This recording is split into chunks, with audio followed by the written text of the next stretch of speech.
Hello everybody, my name is Dratnos, and welcome to Heroic Rick Reverb. This fight was actually crazily mechanically intense for, I think, a third boss on Heroic. So the boss has a frontal that it will do with basically every auto attack that will increase your sonic damage taken if you get hit by it. So that's the tank swap, and also it says don't be in front of the boss. And then amplification will pick under the boss and I think a random person, and it will drop these pylons. These pylons slowly gain energy, and they'll quickly gain energy if they are within 15 yards of the boss, and you can drain them by clicking on them.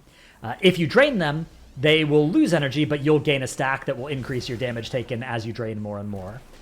Every so often, the boss will cause these pylons to shoot out these sonic puddles, and if you get hit by one of them, you get a dot. If you get hit by one while you already have the dot, you get charmed for 15 seconds and forced to walk towards the boss. It's supposed to be breakable by taking damage. That's what it says in the dungeon journal. In practice, that wasn't happening, so you were either dead or you somehow survived those 15 seconds.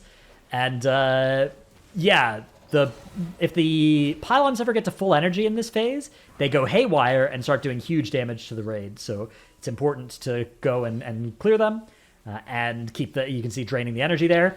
Depending on your UI, you may or may not have to tweak things to actually be able to see the energy above the pylons. It works with default UI, but some plater profiles were having trouble with it, so I suspect that'll be a fun challenge for a lot of groups to solve, is some people not being able to see that. And then the boss also, from time to time, will summon ads. These ads need to die before they finish their cast, or else they'll explode and do a bunch of damage.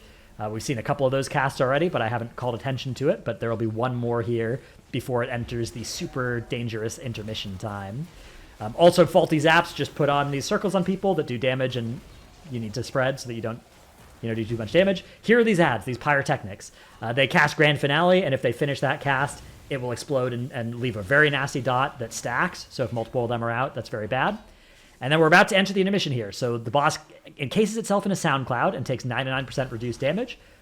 And then you also have to dodge these puddles while this is happening. And then you all have to get inside the one that's full energy and about to explode, which the boss will pick one to be full energy and about to explode, even if they're all low on energy. And then you get inside that circle and you'll get knocked away from the pylon when it starts to explode. Otherwise, you'll get hit by this Nova, which does a lot of damage. I'm a tank here with some defensives rolling, and it still almost kills me. So very important to not get hit by that. And then after 4 of those, then the boss will re-enter the main phase. But there will be 2 of the 6 pylons still left standing. So each time you do this, you're now going to have more pylons outstanding than before, right? Because it starts with 2 already active. And again, you still need to drain them, make sure they're not full energy. This is another set of pyrotechnics, and now we don't have a lot of people alive. If you hit the pyrotechnics, you get a small haste buff, which is nice, but you do need to kill them. And again, now you've got all these resonant echoes. There's more pylons alive, so more resonant echoes are out. Very hectic encounter. A lot of garbage on the ground to dodge. Very easy to get killed. The boss has an annoying frontal that's not very well telegraphed as well.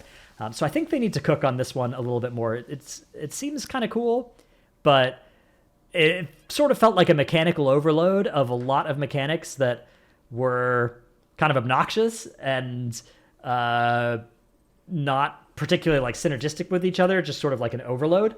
That was my experience with this fight, at least. It does seem like it has some pretty cool mythic mechanics. It just seems like the heroic version of the fight was kind of already super hectic, and yeah, could maybe do like there's a sonic cannon I didn't even mention that just picks somebody and shoots at them. That mechanic is important on mythic. On heroic, it just does damage, and yeah, a lot of stuff going on. Very hectic. You could sometimes get the ads spawning really far away, and that was obnoxious.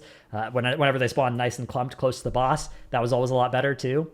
And also, it was very obnoxious for healers in the intermission, especially Disc Priests and Holy Paladins, because the boss would range them, and it would be hard for them to get their healing that was based on doing damage to the boss. So that also was a pain. But that was it. That was Rick Reverb Heroic. Hope you've enjoyed this video. Thanks for watching. See you in the next one. Bye.